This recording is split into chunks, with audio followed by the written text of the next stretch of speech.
Alhamdulillahirabbil alamin. Alhamdulillahilladzi hadana li hadza wa ma kunna linahtadiya laula an hadanallah. Laqad ja'at rusulu rabbina bil haqq wa nudu antilkumul jannatu urithumuha bima kuntum ta'malun. Asyhadu an la ilaha illallah wa asyhadu anna Muhammadan abduhu wa rasuluh sallallahu alaihi wasallam wa ala alihi wa ashabihi amma ba'd. Bersyukur pada Allah yang mana pada pagi hari ini kita dipilih oleh Allah untuk bisa menghadiri pengajian yang mana biasanya di waktu liburan banyak yang menghabiskan waktunya untuk bersantai di rumah dan sebagainya. Saya yakin dari pihak panitia juga pembaca pengumumannya banyak, tapi tidak semua bisa hadir pada acara pada pagi hari ini. Bersyukur sekali karena kita bisa dipilih untuk bisa hadir dan belajar mendapatkan ilmu tentang sejarah uang dan negara. Salawat serta salam semoga tercurah pada Nabi kita Nabi Muhammad SAW, yang mana atas suri tauladan beliau kita bisa mendapatkan contoh atau panutan yang sangat sempurna di bidang apapun, termasuk salah satunya adalah dinar dan dirham. Sebelumnya saya senang sekali karena kemarin sama panitia diberi amanah untuk jadi MC. Karena ini momen pertama saya untuk bisa membawakan acara pengajian di Saib Dawah Organizer. Terus saya juga ingin memperkenalkan diri, nama saya Edwin Ahsan Mujahida. Saya dulunya dari lahir sampai TK juga di Banaran. Rumah di timur sebelah ini, tepat ini saya masih ingat tempat saya dulu main PS sampai SMP. Orangnya sekarang terakhir ketemu tahun kemarin punya food truck di daerah mana itu, SMA 8. Orangnya gondrong, orang Tinalan. Bolos dulu juga di situ. Saya rumahnya nggak jauh dari sini sebenarnya. Rumah saya di Bangsal, di utaranya sana. Rumah saya ada di Bangsal dan sehari-hari juga kerja di FCK, di tempatnya Mas Bagas yang bagian optimasi Instagram. Itu sedikit profil tentang saya. Kalau nggak pengen kenalan juga nggak masalah sih, karena nggak pengen dikenal juga. Jadi nggak penting. Nah, untuk info pengajian pada hari ini tentang fitnah akhir zaman, membahas sejarah uang dan negara bagian yang kedua. Kemarin sudah diadakan yang bagian pertama, diadakan oleh Saib Dawah Organizer dan Masjid Ar-Rahmah Banaran, yang disupport oleh LMI, Raga Sport, Master Tukang, dan UAI. Silakan bisa di follow Instagramnya SDO di @Saib Dawah Organizer, pakai Z ya, jangan pakai S, nanti katrok. Nah, terus follow juga Instagram Masjid Ar-Rahmah @marhaban_kediri. Untuk profil materi yaitu Ustadz Zaim Saidi. Sejujurnya saya pribadi juga follower beliau. Sekitar 2 bulan terakhir saya sering, wah ternyata emas itu begini-begini, cara beli dinar dirham itu begini-begini. Alhamdulillah dari ilmu-ilmu yang sudah saya baca di kolom komen dan di postingannya, sudah mulai nyicil sedikit demi sedikit tabungan. Berupa bukan tabungan yang nggak boleh ya, yang fisik, kebetulan alhamdulillah punya. Profil beliau adalah pendiri Wakala Adina, tempat pengedaran dinar dan dirham di Indonesia. Bisa di follow di @zaim.saidi, zaim.saidi. Insya Allah beliau juga sering banget ngepost, jadi saya masukkan di notifikasi pemberitahuan kalau di Instagram itu biar nggak ketinggalan. Ya, jangan cuma klik notifikasinya Atta Halilintar itu nggak perlu banget ya. Nah ini kan yang di sini yang lebih ada manfaatnya untuk diri kita dan nanti di masa depan. Untuk susunan pengajiannya, pembukaan MC dari saya, kemudian dilanjut materi dari Ustadz, kemudian nanti di akhir insya Allah di jam 11 sampai 11.45 ada sesi tanya jawab yang hanya disampaikan via chat WhatsApp. Boleh disimpan nomor adminnya di 085 749 919 Saya ulang, 085 749 919 910. Pertanyaan nanti hanya disampaikan dari panitia ke saya, dilanjut nanti dijawab oleh Ustadz Zaim. Terus tadi sebelum kesini saya juga tanya, boleh enggak nanti peserta ambil dokumentasi berupa video dari panitia, memberitahukan untuk video jangan, yang lain insya Allah masih diperbolehkan. Insya Allah itu aja. Sebelum pengajian dimulai, saya ingatkan lagi untuk mengajak kembali kita datang ke sini bukan hanya untuk sekedar ngisi waktu luang, tapi juga meniatkan untuk mencari ilmu. Insya Allah kita semua sudah tahu fadilahnya mencari ilmu apa. Cuman kalau kita hanya daripada liburan dingin-dingin tidur di rumah tak keluar aja. Kalau niat kita seperti itu ya lebih baik kita masuk di sini diperbaiki lagi. Niatnya mukhlis lillah karena Allah. Karena di surat Al-Lail dijelaskan kenikmatan terbesar kita ketika beribadah itu hanya bisa didapatkan ketika kita niatnya adalah niat karena Allah, tidak berharap niatnya lain. Jangan sampai biasanya yang kaum milenial ini gaya-gayaan, wes aku tak iku kayak follower akeh nanti tak foto-foto. Nah, jangan kayak gitu. Jadi niatkan yang benar, niat datang ke majelis ilmu, karena fadilah majelis ilmu juga gede banget. Sayang banget kalau pahala yang gede itu gugur gara-gara kita masa gara-gara jenggot kayak gini. Enggak ya? Insya Allah itu aja yang bisa saya sampaikan. Waktu dan untuk materi, waktu dan tempat dipersilahkan.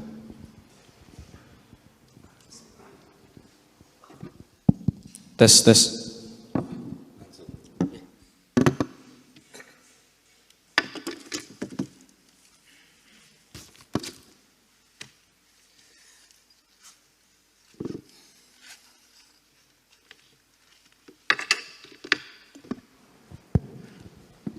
A'udzubillahi minasyaitonirrajim. Bismillahirrahmanirrahim.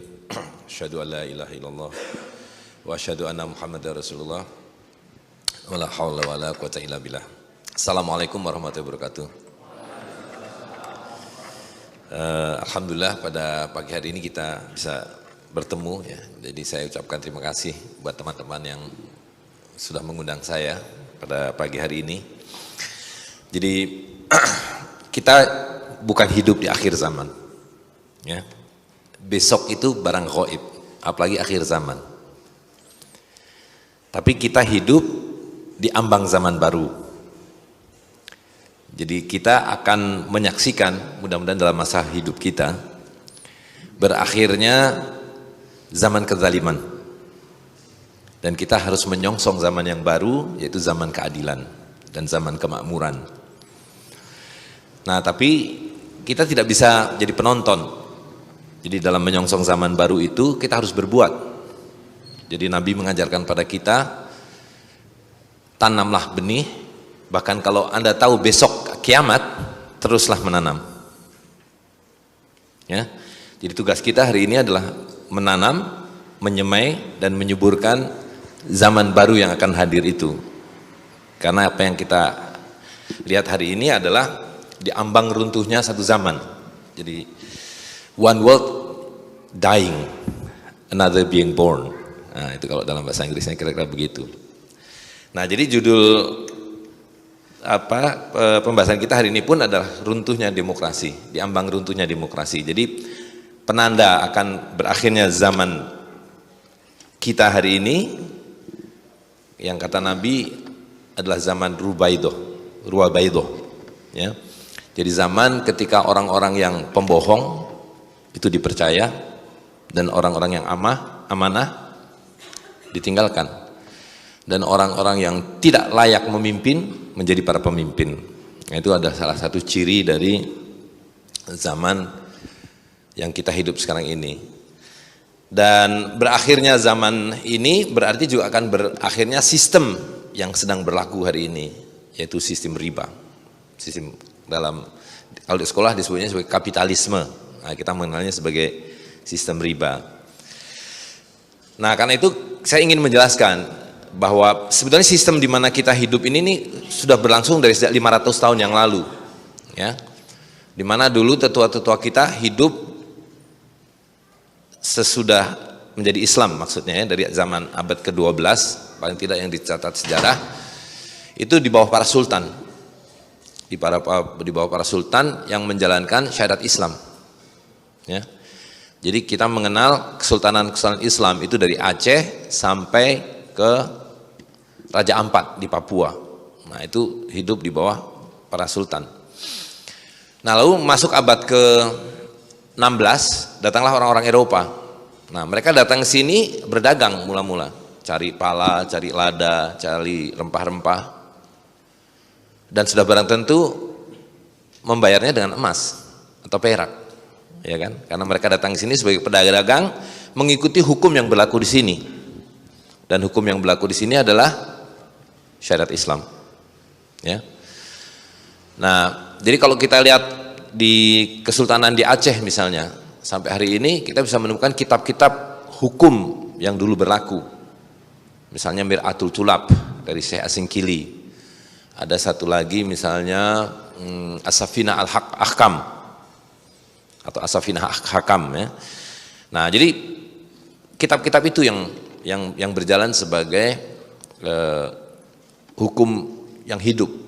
Nah, orang-orang Eropa datang ke sini, mereka mula-mula berdagang. Nah, lama-lama mereka minta hak monopoli, sewa tanah, bikin perkebunan, ya kan? Kemudian minta monopoli, dan lama-lama mereka menyingkirkan sultan-sultan ini. Jadi orang-orang yang melawan disingkirkan, diganti dengan sultan-sultan boneka, yang kemudian digaji menjadi amtenar, menjadi orang-orang yang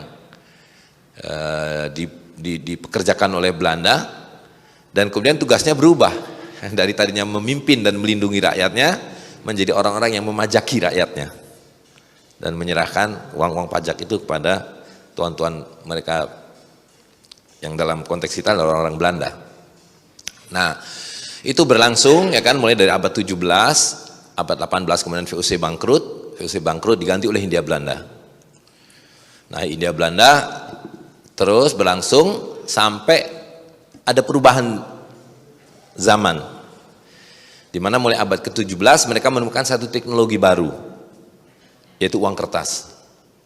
Yang tadinya uang kita itu adalah emas dan perak, mereka menemukan teknik baru, dan karena itu menjajah secara langsung dengan menghadirkan orang-orang mereka di sini itu menjadi sangat mahal.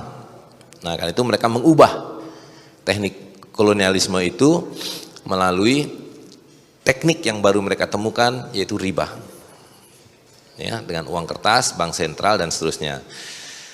Nah, karena itu kita bisa melihat bagaimana sebuah negara dibentuk, ya, yang kemudian kita kenal sebagai republikanisme, menggantikan sultania menjadi negara yang kita sebut sebagai negara fiskal, di mana negara ini adalah satu institusi politik untuk menjalankan sistem riba, dibiayai oleh para bankir. Oke. Nah, ada 5 tahapan, ya. Pertama, kalau kita lihat pada abad ke-19 awal, mereka kemudian mengenalkan yang namanya nasionalisme. Bahwa Anda ini adalah satu bangsa yang disebut sebagai Indonesia, bangsa yang disebut sebagai Malaysia, Singapura dan seterusnya. Nah, itu didahului oleh 2 peristiwa besar. Di Eropa adalah satu peristiwa yang disebut sebagai Revolusi Perancis, di mana mereka mengatakan bahwa kerajaan ini dekaden, bahwa kerajaan ini korup, dan karena itu harus diganti dengan sistem baru yang namanya republik. Nah, mereka menciptakan satu sistem baru bahwa memimpin pemilih bukan lagi atas dasar hak, bahwa seorang pemimpin itu ditentukan oleh Allah SWT. Mereka mengatakan bahwa semua orang berhak jadi pemimpin, dan karena itu harus dipilih melalui apa yang kita kenal hari ini sebagai pemilu. Nah, itu cara baru, itu baru dikenal di abad ke-18. Nah, jadi mereka mulai mengenalkan konsep-konsep yang kemudian disebut sebagai negara. Nah, lalu tadi sesudah mereka menemukan cara yang lebih baru ini, mereka bilang bahwa kalian harus merdeka, ya kan? dengan dikenalkannya apa yang disebut sebagai etatisme. Anda harus membentuk negara bangsa. Gitu. Jadi kemerdekaan bangsa-bangsa itu bukan sesuatu yang spontan, itu didesain. Nah, jadi misalnya di Turki adalah pusat. Waktu itu mereka pakai istilah daulah Islam. Karena itu dikenalkanlah nasionalisme. Ya. Jadi daulah Islam itu kosmopolitan. Turki itu, Utsmani itu ada orang Eropa, ada orang Afrika, ada orang Asia, orang Albania, orang Arab dan seterusnya. Itulah kesatuan, itulah Islam. Islam tidak mengenal warna kulit, tidak mengenal Anda Arab atau bukan Arab, tapi Islam. Nah, itulah yang membentuk satu daulah. Nah, kemudian dikenalkanlah nasionalisme baru ini.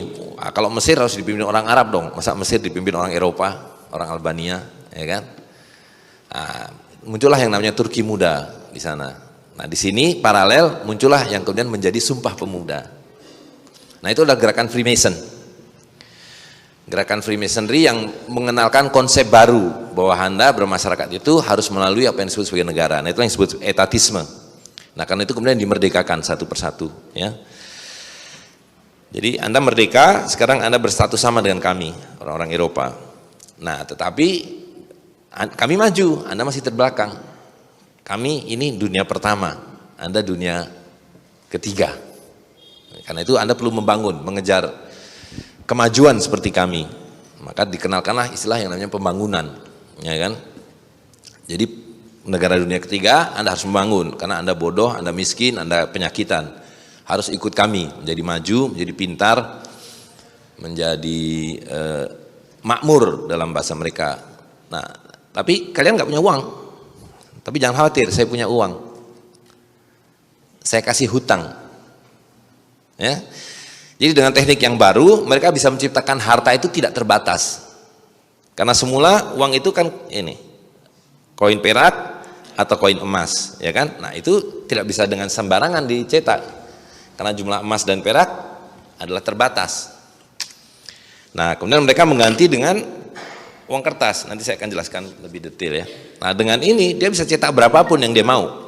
Apalagi hari ini dirubah menjadi digital. Bahkan setarik kertas ini tidak diperlukan. Ya kan? Nah, jadi diciptakanlah negara dan bersama dengan negara itu diciptakanlah yang namanya bank sentral. Jadi negara ini, pemerintahan itu harus ngutang ke bank untuk membiayai hidupnya. Dan utang itu tentu saja dengan bunga, ya kan? Nah, lalu yang keempat dikatakan bahwa kalian harus memilih demokrasi, gitu. Kalau nggak memilih demokrasi, ya nanti nggak dapat bantuan, dikucilkan dan seterusnya. Nah, kenapa harus demokrasi? Karena demokrasi itu berarti 5 tahun sekali Anda harus ganti. Kalau ada yang macam-macam aneh-aneh, out. Kita bisa install pemimpin yang baru karena dipilih melalui pemilu, gitu. Dan pada akhirnya demokrasi itu adalah tirani, karena dengan demokrasi itu Anda tidak punya lagi kebebasan sebenarnya. Gitu. Jadi kalau kita disuruh memilih pemimpin, kalau memilih itu harus dari banyak, memilih itu dari 10, dari 15, dari 20. Kalau memilih dari 2 itu namanya bukan memilih, namanya Anda dijebak. Betul nggak? Anda cuma dijebak either ke kiri atau ke kanan, either nomor 1 atau nomor 2, itu bukan pilihan, itu jebakan namanya. Nah, jadi bentuk otoritarianisme demokrasi adalah bahwa semua Anda ini hanya bisa hidup dengan bayar pajak, dengan bayar. Ya kan? Begitu Anda lahir, bayi ini harus bayar pajak. Bahkan sebelum lahir. Ya kan? Selama ibu hamil itu sudah bayar pajak. Bahkan sebelum hamil. Waktu mau nikah itu udah pajak. Nikah aja bayar. Gitu. Nanti Anda tidak akan diakui sebagai mati sebelum juga bayar secari kertas. Ya, jadi dalam sistem riba ini fungsi saudara-saudara ini, semua Bapak Ibu sekalian ini hanya satu, membayar pajak. Itulah sistem riba. Ya. Dan tidak lain sistem riba ini adalah perbudakan. Jadi definisi budak itu adalah Anda boleh punya aktivitas sendiri tapi bayar, yang namanya dzaribah. Jadi para budak itu kalau mau kerja di luar dibolehkan, kamu boleh kerja di luar, dapat gaji tapi mesti bayar upeti sama saya. Nah, upeti itu namanya riba. Sekarang menjadi pajak penghasilan. Anda boleh bekerja, cari nafkah, tapi mesti bayar sama saya. Gitu, ya. Nah, jadi itulah kira-kira latar belakang dari kenapa kita hidup seperti hari ini kita hidup. Dan kita mesti perjelas bahwa jadi demokrasi itu tidak lain adalah sistem riba, di mana itu menjadi instrumen politik para bankir untuk memperbudak seluruh umat manusia ini. Ya, jadi hanya dengan cara begitu sistem riba itu bisa berlangsung. Nah, jadi kalau kita lihat bagaimana sistem riba itu mewujud, itu 3 cirinya. Yang pertama, bahwa Anda hidup tidak lagi mengikuti aturan dari Allah SWT. Jadi kalau kita lihat apa yang terjadi di revolusi Perancis dan yang kemudian diikuti oleh tempat-tempat lain pada dasarnya adalah bahwa Anda harus meninggalkan Tuhan. Tuhan tidak kita perlukan. Tuhan hanya diperlukan seperti orang yang bikin jam, ya. Jam itu dibuat, kemudian dia akan jalan sendiri, tak tak tak tak tak, jam 1, jam 2, jam 3, jam 4, jam 5. Jadi doktrin bahwa kita dikasih akal oleh Tuhan untuk bisa menjalankan kehidupan kita sendiri. Dan karena itu Tuhan disingkirkan. Ya. Allah SWT disingkirkan, diganti dengan satu dokumen yang dibuat oleh para lawyer, para manusia yang disebut sebagai konstitusio. Nah, kita mengenanya itulah dasar negara. Jadi itulah awal dari konsepsi bahwa kita tidak lagi perlu hidup dengan hukum dari Allah SWT. Ya. Nah, jadi itu. Nah, yang kedua adalah kalau Anda buka setiap konstitusio itu, dasar negara-negara manapun di dunia ini, mesti ada 3 hal. Pertama, ada yang namanya bank sentral. Yang kedua, dan bank sentral itu berarti dia mempunyai hak monopoli untuk mencetak alat tukar yang kita kenal sebagai uang kertas ini, ya kan? Yang ketiga adalah hutang. Jadi pemerintahan dimanapun di dunia ini di zaman riba ini, dia tidak bisa membiayai dirinya sendiri. Bukan tidak bisa, tidak boleh. Dia harus berhutang pada bank, ya kan? Nah, kita tahu-tahu hari ini punya hutang 4.200 triliun karena harus hutang pada bank. Jadi bank sentral itu nyetak duit kalau pemerintah mengatakan saya mau hutang hari ini dengan apa yang disebut sebagai surat utang negara. Ya, hutang, dia baru nyetak duit. Gitu. Nah, selain dari bank-bank di masing-masing tempat, kita harus utang juga dari tempat lain, Bank Dunia, IMF, Bank of Tokyo, Citibank dan seterusnya. Nah, lalu dari mana membayar hutang itu? Ya? Dari mana pemerintah membayar hutang? Nah, mereka bilang, you punya 260 juta rakyat, pajaki rakyat kalian. Karena itu tadi, pajak. Dari sebelum nikah, sampai nikah, hamil, melahirkan, dewasa, mati, semua pajak. Itulah sistem riba. Ya. Nah, jadi sistem riba itu didahului dengan katanya oleh apa yang disebut sebagai humanisme, yang sebenarnya adalah ateisme, atau tepatnya kalau dalam bahasa kita ya syirik. Dimana kalau ditanya siapa Tuhanmu, kita masih bisa menjawab Tuhan saya adalah Allah SWT. Betul nggak? Siapa Tuhanmu? Jawabannya Allah SWT. Tapi siapa yang kamu patuhi, siapa yang kamu tunduki, siapa kamu taati, siapa yang kamu takuti? Jawabannya apa? Sesuatu selain Allah SWT. Nah, itulah syirik. Jadi semuanya dimulai dengan syirik. Jadi sistem riba ini hanya bisa berlangsung didahului dengan syirik. Karena kalau tidak musyrik, orang masih akan takut, patuh dan tunduk kepada Allah SWT. Dan kata tidak mungkin riba bisa berjalan. Betul nggak? Karena riba adalah haram. Riba adalah dinyatakan oleh Allah SWT untuk diperangi. Gitu.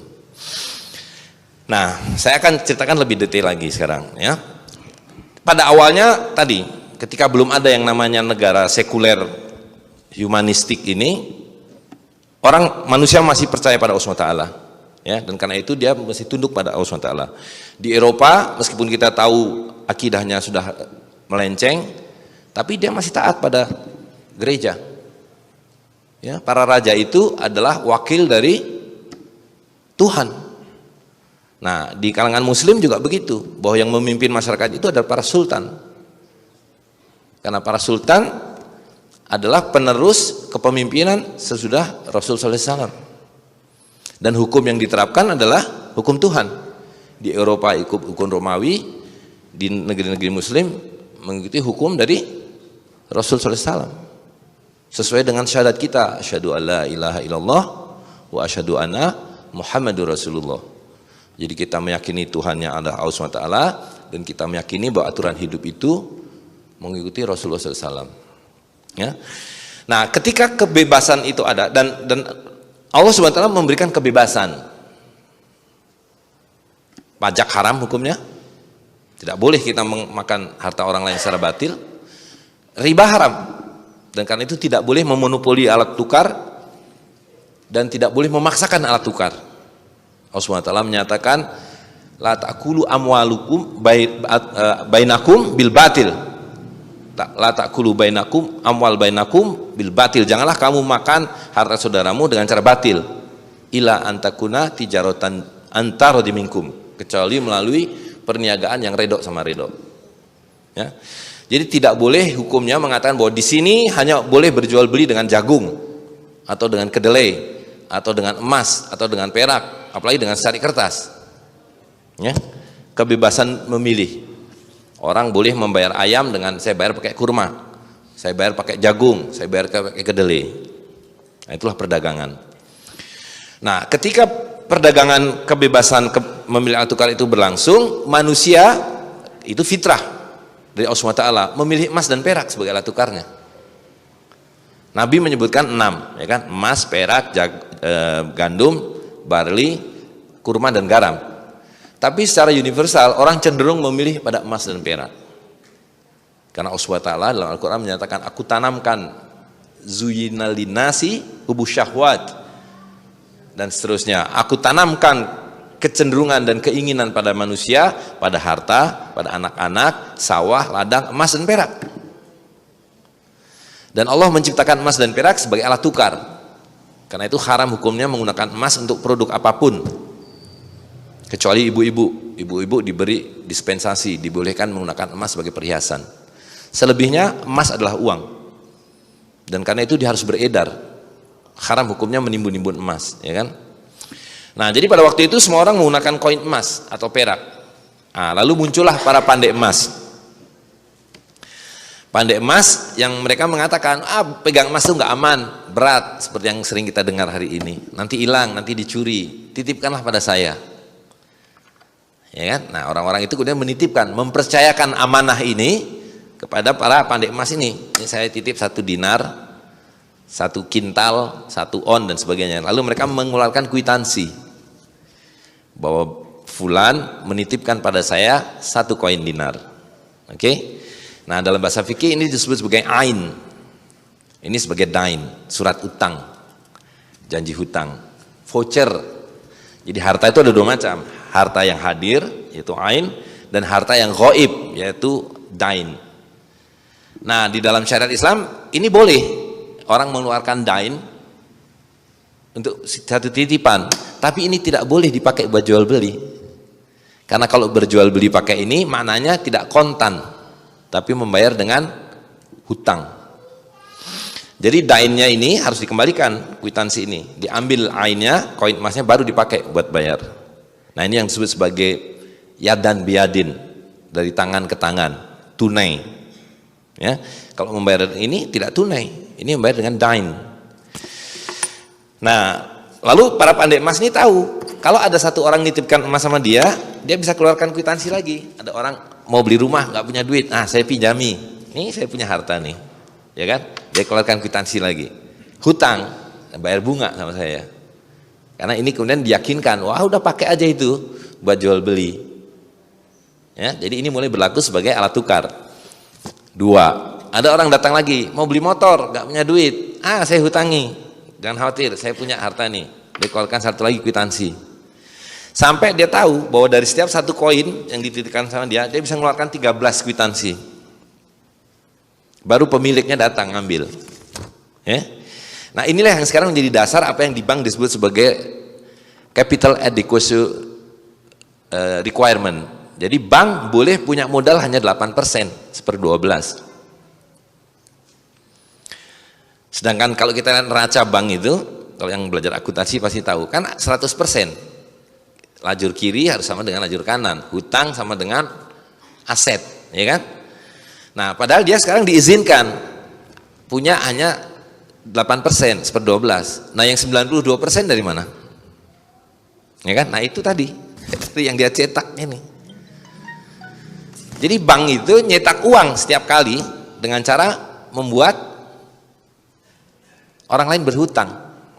Jadi misi bank adalah membuat semua orang miskin. Tidak boleh ada orang yang mampu membeli sesuatu dengan tunai. Supaya untuk membeli apa saja harus ngutang, ambil kredit. KPR namanya, kredit kendaraan dan seterusnya.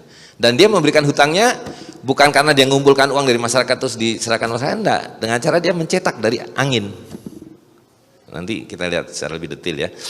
Nah, jadi 1/13. Nah, lalu ini abad ke 15 ya, menjelang abad ke-16. Tadi itu sebelum kemudian datang VOC ke sini, sesudah teknologi ini ditemukan. Mereka bilang, waduh repot nih kalau ada kwitansi kuning, merah, hijau, biru. Nah, mereka bilang, beri saya monopoli. Jangan ada orang lain mencetak kwitansi tadi. Itu pertama kali munculnya yang namanya bank sentral.